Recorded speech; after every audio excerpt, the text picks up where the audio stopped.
Hello students, welcome to our second part of question answers on solid state. Now our next question is, why glass is considered as a super cooled liquid? Now when we say the case of glass, glass is an what? Glass is an amorphous solid. So like liquids, it has a tendency to flow. Since it is an amorphous solid, that is, it is neither solid nor liquid. What is that? The glass has a tendency to flow. Now, since it has a tendency to flow, how it flows? It flows very slowly. So, that is why we can say that the glass panes in the windows or doors of old building, you can say that the panes of old buildings or doors is found to be slightly what? It is found to be slightly thicker at the bottom. It is found to be slightly thicker at the bottom. Why it is found to be slightly thicker at the bottom?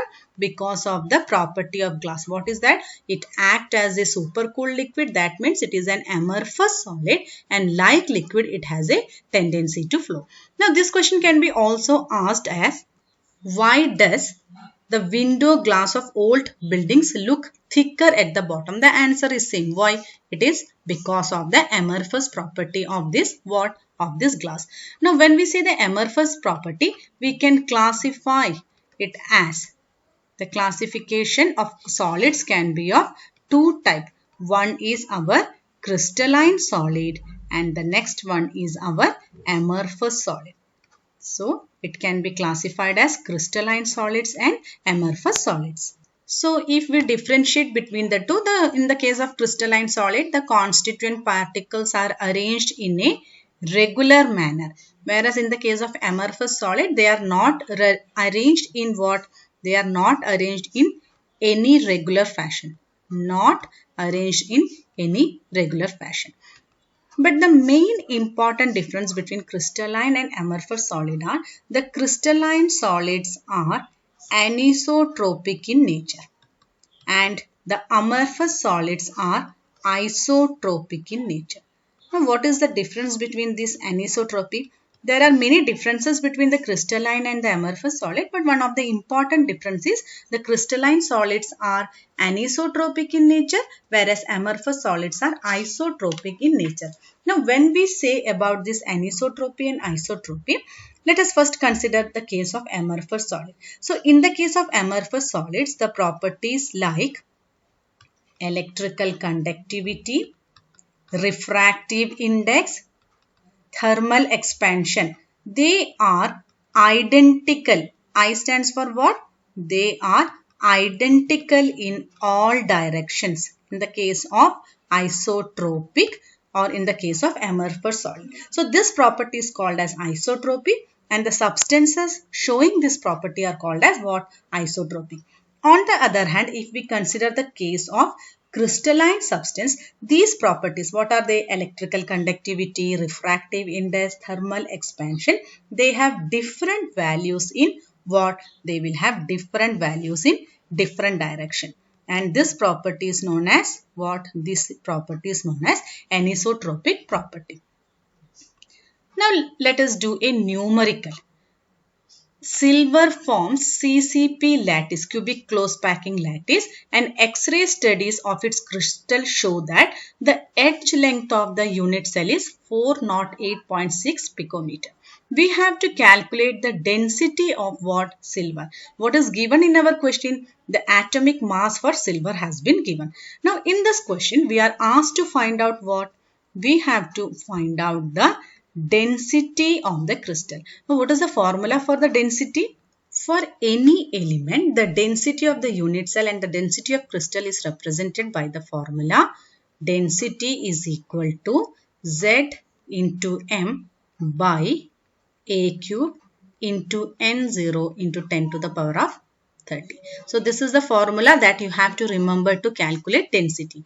Now in this, what does this Z represent? The Z represents the, here you can see, it is the number of particles present per unit cell. That is, if it is a simple cubic, what will be the value for Z? It will be 2. For BCC, for simple cubic it will be 1, for BCC it will be 2, and for FCC what it will be 4. M represents the atomic mass of the element, A is the edge length of the unit cell, N0 is the Avogadro number, and rho is the density. So if we are representing the density in SI unit, it will be what? It will be Z into M by A cube into N0. So in this question we are asked to find out the density of the crystal. Now here you can see that what is given? The silver forms CCP, that is cubic close packing. So for CCP lattice you have to remember that the CCP lattice is equal to what? It is equal to FCC lattice. So what is the value for Z in the case of FCC lattice? The value for Z will be what? It will be 4. Now here mass is given. What is the mass? It is already given. It is 107.9. What is that? It is unified measure, or we can write it as gram mole inverse. And what about A? The edge length is given as 408.6 picometer, or if we convert it into centimeter, we can write it as 408.6 into 10 to the power of minus 12 centimeter. So Avogadro number we know what is that? 6.022 into 10 to the power of 23. So on substituting all this value, what is the value? The value for Z equal to 4. Why? Because the CCP lattice is equivalent to FCC lattice. 4 into what is the mass given? Atomic mass given 107.9 divided by our edge length is given 408.6 into 10 to the power of minus 12. What is that? It is cube into our Avogadro number. So you try to solve it and see what is the answer you are getting. The answer we will be getting what? It will be 10.5 gram centimeter cube. So this one is the formula for what? To find out the density of an element. Now let us move on to our second question. Now in the second question it has been given that a compound is formed by two elements. So how many elements are there? X and Y. Atoms of element Y makes CCP and those of element X occupy all the octahedral void. Now we have to find out what is the formula of the compound. So these voids are of two types. What are they? Octahedral voids and tetrahedral voids.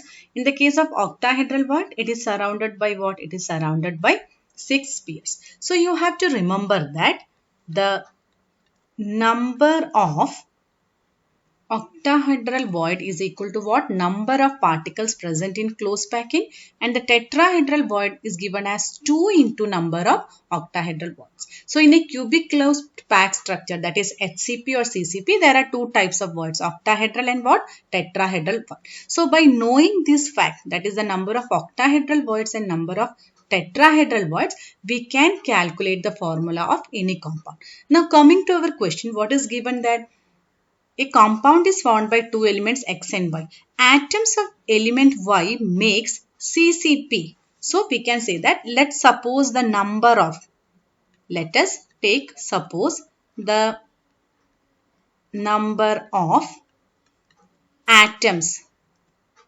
Suppose the number of atoms Y in cubic close packing be N. What we are taking? This is our solution part. The number of atoms of Y in cubic close packing is N. So it is given as what? And those of element X occupy all the octahedral void. As we have seen, the number of octahedral void is what? Number of atoms present in CCP, in close packing. So we can therefore say that, therefore, the number of octahedral void is also equal to what? It is equal to the number of particles present. So it will be also equal to N. Now as the octahedral voids are occupied by which atom or which element? The octahedral voids are occupied by atoms of X. Therefore the number of atoms of X will be what? Number of atoms of X is also equal to what? It is also equal to 1. Now we are asked to find out the formula of the compound. So how can we find out the formula? Thus the ratio of, what is that? The ratio of x is to y is equal to n is to n, that is equal to 1 is to 1. So the ratio of x is to y is 1 is to 1. Therefore, the formula of the compound will be what? It will be xy. Hope it is clear. What is that? We have to find out the number of atoms in what? Number of atoms in cubic close packing, which is equal to n. Which condition we have to remember? The number of octahedral void is equal to number of particles present in close packing. And if the tetrahedral void had been given, it would be what? It would be 2 into number of octahedral voids. Let us move on to our second question. A compound has element A and B and it has a cubic structure in which A is at the corners of the cube and B is at the face center. We have to derive the formula of the compound. So before deriving the formula for this compound, the one thing that we have to know or we have to remember is the contribution by a particle on the corner of a unit cell is given as what? 1 by 8. The contribution by a particle on the face of a unit cell is half and the contribution by a particle within the body of a unit cell is given as 1 and the contribution by a particle on the edge of a unit cell is what? It is 1 by 4. Now if we consider the number of atoms, if we have to find out the number of atoms in a unit cell of simple or primitive cube lattice, what we have to do? A simple cubic lattice has only 8 atoms on the corner. So the number of atom will be what? What is the contribution by one atom? 1 by 8. So in the case of a simple cubic, the number of atoms will be what? It will be 1. In the case of, we can say that in the case of a simple cubic. Now, if we are taking the number of atoms in the case of a BCC, what is that? There are 8 corners. We can represent it like this. Now, there are 8 corners and what is that? In the case of a BCC, there will be 1 atom within the body. So, the contribution will be what? It will be contribution by 8 atoms will be 8 into 1 by 8, that is equal to 1 and there is 1 atom present at the body. So, 1 atom is present at the body plus contribution by 8 atoms at the corner is 2. So, in the case of BCC, it is 2. Similarly, in the case of FCC, what is that? 8 atoms on the corner and there will be what? 6 atoms at the face. So, the contribution will be in the case of FCC 8 into 1 by 8 equal to 1 and contribution by atoms on the face. How many atoms are there? 6 atoms are there. And what is the contribution in one face? It is half.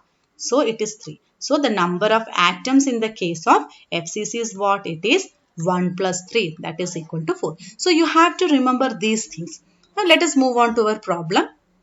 What is given that? A compound formed by element A and B has what? Has a cubic structure in which A atom is present at the corners of the cube and B atom is present at the face center. Now, in this case, you can see as it is given, what is that?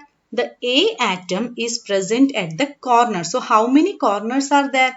There are 8 corners. For A, we can say that there are how many corners? 8 corners of the cube. So, the number of atoms of A in the unit cell is what? It is 8 into 1 by 8. That is equal to 1. Now, coming to B. B is present at where? B is present at the face center. So, how many faces are there? Just now we had seen 6 faces are there. And what is the number of atoms? It will be 3. So, what is the ratio of A and B? The ratio of A and B is equal to 1 is to 3. You just see the question. A is at the corners of the cube. So, what is the number of atoms at the corner? 8 into 1 by 8. We have just now seen. What is the contribution by a particle on the corner? Whereas, in the case of B, it is given as what? B is at the face center. So, what is the contribution? The contribution by a particle at the face is 1 by half. So, it is 6 into half, that is equal to what? It is equal to 3. So, the ratio is A is to B. So, the formula of the compound. What is our answer? The formula of the compound is ABQ. Hope it is clear. Let us do a similar type of problem. A cubic solid is made up of X and Y where what is given? Atoms of Y are present at the corners of the cube and X atoms are present at the body center. We are to find out the formula of the compound. Now how to find out? You can see here what is given. Y is present at the corners. How many corners are there? 8 corners are there. So the number of atoms of Y, a cubic solid has been given. So the number of atoms of Y in the unit cell is what? There will be contribution of 1 by 8 into 8 corner is there. So it is 1. This is for what? This is for Y. Now similarly, as X atoms are present at where? The X atoms are present at the body center. So what is the number of atoms of X in the unit cell? Since they are present at the body center, it is what? It is 1. So what is the ratio of atom? Ratio is equal to X is to Y, which is what? 1 is to 1. So what is the formula of the compound? The formula of the compound is XY. Hope these things are clear. Thank you.